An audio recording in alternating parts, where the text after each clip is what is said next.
한교회 성도 여러분, 이 영상을 보시는 하나님 나라의 귀한 자녀 여러분, 오늘은 2024년 5월 31일 금요일입니다. 오늘 매일성경 본문에서는 바울과 바나바가 비시디아 안디옥에서 이고니온으로 옮겨 또다시 회당을 찾아 복음을 선포합니다. 이곳의 반응 역시 양국으로 갈렸습니다. 많은 사람이 복음을 믿고 두 사람을 따랐습니다. 하지만 반대자들의 저항도 만만치는 않았습니다. 그들이 공권력을 동원해 폭력을 행사하려 하자 급히 누가오니아 지방으로 옮겨갑니다. 오늘 본문을 나누어 보겠습니다.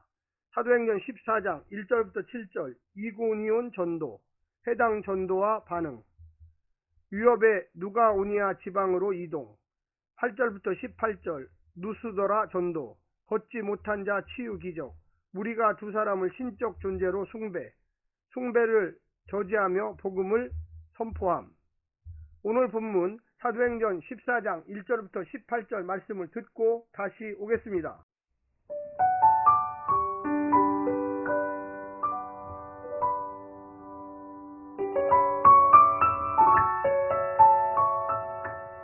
사도행전 14장.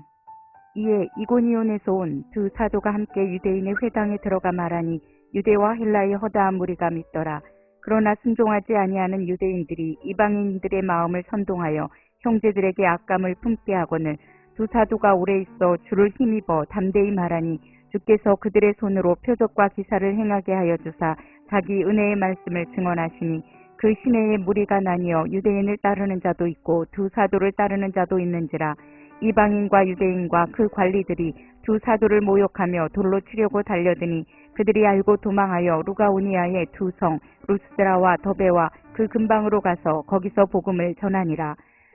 루스드라에 발을 쓰지 못하는 한 사람이 앉아 있는데 나면서 걷지 못하게 되어 걸어본 적이 없는 자라. 바울이 말하는 것을 듣거늘 바울이 주목하여 구원받을 만한 믿음이 그에게 있는 것을 보고 큰 소리로 이르되 내 발로 바로 일어서라 하니 그 사람이 일어나 걷는지라. 무리가 바울이 한 일을 보고 루가오니아 방언으로 소리질러 이르되 신들이 사람의 형상으로 우리 가운데 내려오셨다 하여 바나바는 제우스라 하고 바울은 그 중에 말하는 자이므로 헤르메스라 하더라.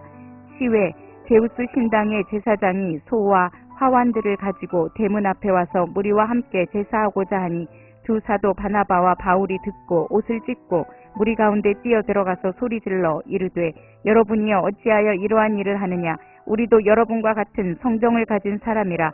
여러분에게 복음을 전하는 것은 이런 헛된 일을 버리고 천지와 바다와 그 가운데 만물을 지으시고 살아계신 하나님께로 돌아오게 함이라.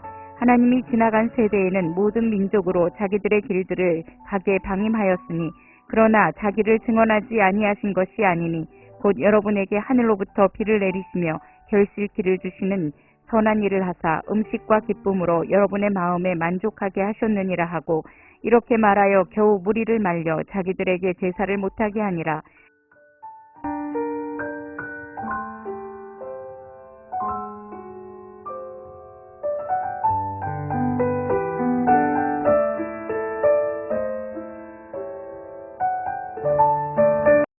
복음 선포의 중요한 패턴이 반복됩니다. 복음은 언제나 듣는 자로 하여금 수용과 거절을 선택하게 합니다. 아이러니는 거절이 몰고 오는 적대적 폭력이 자꾸 복음을 밀어내며 전진하게 한다는 것입니다. 예루살렘 박해가 이방을 향한 복음의 결정적인 진보를 가져오듯 바울과 바나바의 사역 역시 그렇게 진보하고 있습니다. 당시 제우스 숭배와 관련해 환대와 같은 선행의 보상으로 풍작을 맛본다는 전설이 부르기아, 비시디아 그리고 누가오니아에 만연했던 것이 바울과 바나바를 신격화해 숭배하는 무모한 행동을 자아냈던 것입니다. 하지만 바울은 그들의 무지한 행동을 막고 오히려 이를 계기로 복음을 전하고 있습니다. 오늘 본문을 네 부분으로 나누어 자세히 설명드리겠습니다. 첫 번째, 영접하는 이들과 배척하는 이들. 이고니온에서 바울과 바나바가 유대인 회당에 들어가 복음을 전하자 유대와 헬라의 많은 이들이 복음을 받아들입니다. 하지만 순종치 않는 유대인들은 표적과 기사를 보면서도 이방인들을 선동하여 악감을 품게 하고 모욕하며 돌로 치려 합니다. 진리를 전하고 선행을 하면 사람들이 교회를 인정하고 몰려올 것이라고 생각하지 마십시오.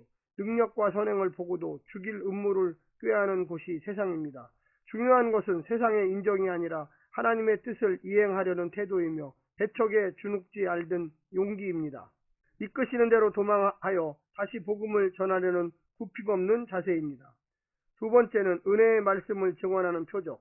쫓겨난 바울과 바나바는 루스드라와 더베에 가서 복음을 전합니다. 주께서는 이고니온에서 사도들의 손으로 표적과 기사를 행하게 하여 은혜의 말씀을 증언해 주신 것처럼 루스드라에서도 표적을 행하게 하십니다. 사도들은 나면서부터 걸어본 적이 없는 사람 안에 구원받을 만한 믿음이 있음을 보고 큰 소리로 명하여 일으켜 세웁니다. 치유의 기적에 우선하여 복음 선포가 있었고 그 배경에 구원받을 만한 믿음이 있었습니다. 그 믿음은 바울이 말하는 것을 듣는 데서부터 비롯됩니다. 말씀을 듣고 믿음을 가지는 데서부터 주저앉은 신앙은 일으킴을 받습니다. 세 번째는 환호에도 도취되지 않는 신앙. 루스드라 사람들은 바울과 바나바를 제우스와 헤르메스의 현생으로 착각하여 제사하려 듭니다. 바울과 바나바는 신속하게 제지하며 치유의 능력이 하나님에게서부터 나왔음을 선포합니다. 헤롯은 신적인 추앙을 거부하지 않아 심판을 받았으나 바울과 바나바는 환호에 도취하지 않고 증언자의 책임을 다하고 있습니다. 마지막 네 번째는 이방인들에게 걸맞는 메시지. 사도들이 이방인들에게 소개한 하나님은 천지와 바다와 그 가운데 만물을 지으시고 살아계신 창조주이십니다. 하늘로부터 비를 내리시며 결실기를 주시는 선한 일로 음식과 기쁨으로 마음을 만족해 하시는 분입니다. 이방인들에게 걸맞는 메시지를 전했습니다. 우리 시대 사람들에게 전해야 할 메시지는 무엇이 되어야만 할까요?